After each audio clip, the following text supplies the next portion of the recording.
오늘 하나님의 말씀은 욥기 2장 10절 말씀입니다. 제가 봉독해 올리겠습니다. 그가 이르되 그대의 말이 한 어리석은 여자의 말 같도다. 우리가 하나님께 복을 받았은즉 화도 받지 아니하겠느냐 하고 이 모든 일에 욥이 입술로 범죄하지 아니하니라. 사탄은 하나님을 경외하는 욥의 믿음을 무너뜨리기 위해 그의 부유한 재산과 자녀들을 잃게 합니다. 우리가 만약 이 욥의 상황처럼 부유했던 내 재산과 또 내 사랑스러운 자녀들을 한순간 잃게 된다면 하나님을 향한 우리의 믿음을 잘 지켜낼 수 있을까 생각하게 됩니다. 신앙생활 가운데 나의 자녀가 불의한 사고로 크게 다치거나 아니면 죽게 되었을 때, 경제적으로 어려움이 찾아올 때 그 일로 인해 교회를 그만뒀다는 얘기를 아마 들어보신 경우가 있으실 것입니다. 이런 경우 자신의 삶 가운데 찾아온 그 어려움에 대해서 이렇게 항변하기도 하죠. 하나님을 믿고 신앙생활하면 하나님이 복도 좀 주시고 좀 잘 되게 해주셔야 하는데 어떻게 점점 신앙생활을 할수록 나날이 어려움만 더해지느냐. 이럴 거면 교회도 떠나고 하나님도 믿지 않겠다라고 말을 하는 겁니다. 성도 여러분, 나에게 이 욥과 같은 고난이 찾아올 때 내 믿음을 지키고 하나님을 원망하지 않기 위해서는 우리가 어떻게 해야 할까요? 하나님의 주권을 인정하는 것입니다. 나의 재물을 주시고 또 나에게 자녀를 주신 분도 하나님이시다. 나에게 주신 분도 하나님, 가져가시는 분도 하나님임을 인정할 때 말로는 형용할 수 없는 그 어려움 가운데서도 우리의 믿음을 지키며 하나님을 찬양할 수 있는 줄 믿습니다. 욥의 믿음을 무너뜨리려 하는 이 사탄의 공격은요, 한 번으로 멈추지 않았습니다. 오늘 본문에서는 욥의 믿음을 무너뜨리려 하는 이 사탄의 두 번째 공격이 시작이 되죠. 5절 말씀입니다. 이제 주의 손을 펴서 그의 뼈와 살을 치소서. 그리하시면 틀림없이 주를 향하여 욕하지 않겠나이까.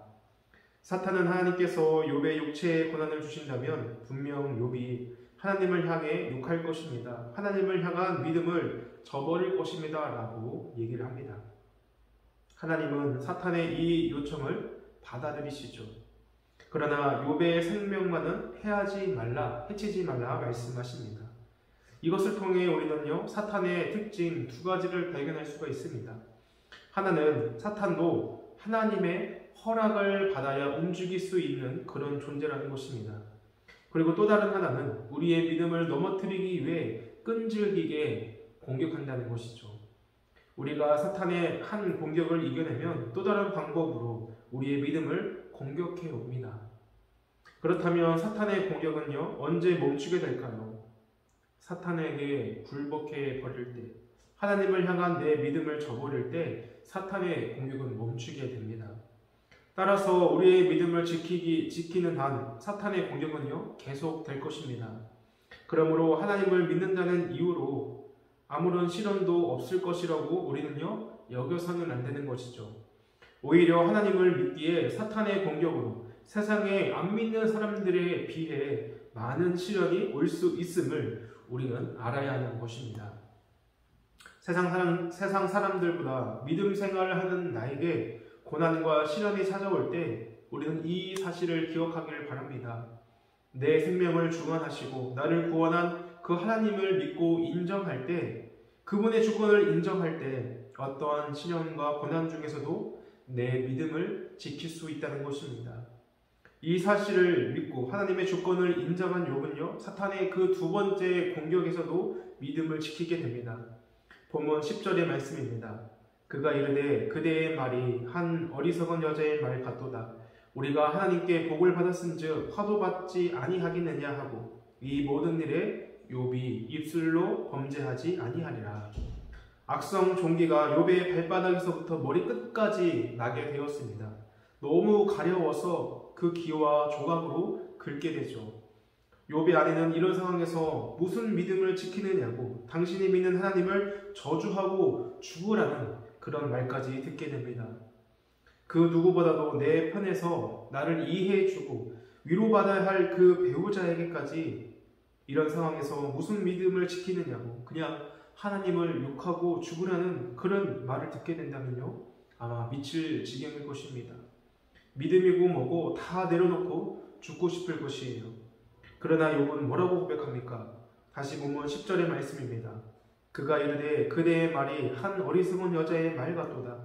우리가 하나님께 복을 받았은즉 화도 받지 아니하겠느냐 하고 이 모든 일에 욥이 입술로 범죄하지 아니하리라. 욥은요, 자신을 저주하는 아내에게 어리석은 말을 하지 말라라고 말을 합니다. 하나님께 재산과 자녀의 복, 건강의 복도 받았는데 이런 재난을 당하지 말라는 법이 있느냐라고 말을 하면서요, 이 모든 일을 당하고서도 욥은요, 입술로 하나님께 범죄하지 않았습니다. 말은 그 사람의 신앙과 인격을 보여줍니다. 욥과 그의 아내가 처한 상황은요, 크게 다르지 않습니다. 똑같은 상황, 똑같은 처지에 놓여 있는 것이죠. 그런데 이 둘이 결정적으로 다른 것이 있습니다. 바로 이 상황 가운데 나오는 말인 것이죠. 욥의 아내는 상황에 어찌 되었든 하나님을 욕하고 죽어라 말합니다. 반면 욥은요, 믿음의 고백을 합니다. 우리가 하나님께 복을 받았은즉 화도 받지 아니하겠느냐. 욥과 이 욥의 아내의 대화를 통해서 어리석은 자와 참된 신앙의 사람은 말에서 나온다는 것을 극명하게 보여줍니다. 우리는 자신이 어떤 사람인지 알고자 한다면 평소 자신의 언어를 확인해 봐야 합니다. 더욱 확실히 알고자 한다면요, 극한 상황과 그 억울한 일을 당했을 때의 자신의 언어를 보면요, 더 분명하게 알 수가 있는 것입니다. 우리가 겪는 그 극한 상황 가운데서 나오는 나의 말은 하나님을 원망하며 내 상황을 저주하는 말인지, 아니면 이 모든 것을 주신 분도 하나님이요, 거두시는 분도 하나님이요, 하나님께 복을 받았다면 화도 당할 수 있다라는 그 하나님의 주권을 인정하는 그 은혜의 말을 하고 있는지 우리는 우리 언어를 점검해 봐야 하는 것입니다. 혹시 은혜로운 말보다 어리석은 말이 앞선다면 우리가 하나님께 간구하기를 소망합니다.